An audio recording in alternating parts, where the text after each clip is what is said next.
конечно е најдено решение за Еврокомпозит. Работевме долго на тоа прашање.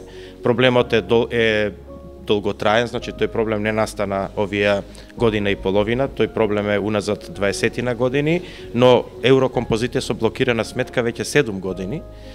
Така да не беше лесен процесот да компанија која што има негативен капитал најдете инвеститор. Мислам дека имаме две можни решенија во моментот. Едното можно решение е во рамките на тековните активности, доколку некои процеси се случат и некои договори се реализираат, да Еврокомпозит биде саниран во постојниот формат. Меѓутоа, доколку тоа не се случи во следните 10 дена, очекуваме некои резултати.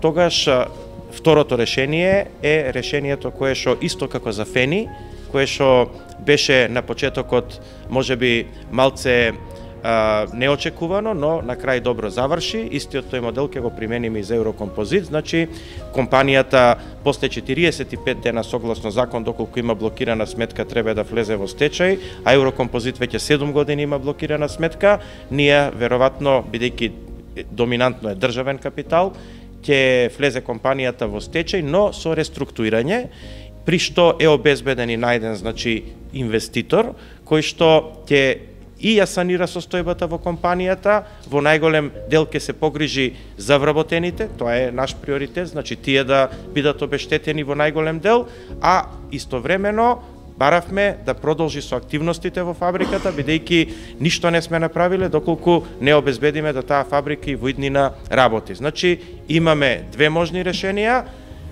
Следните 10 дена, значи се договоривме со вработените, да видиме доколку не успее првото решение, тогаш второто решение секако ни стои на располагање со обезбеден инвеститор и со обезбеден санатор за реструктурирање на компанијата.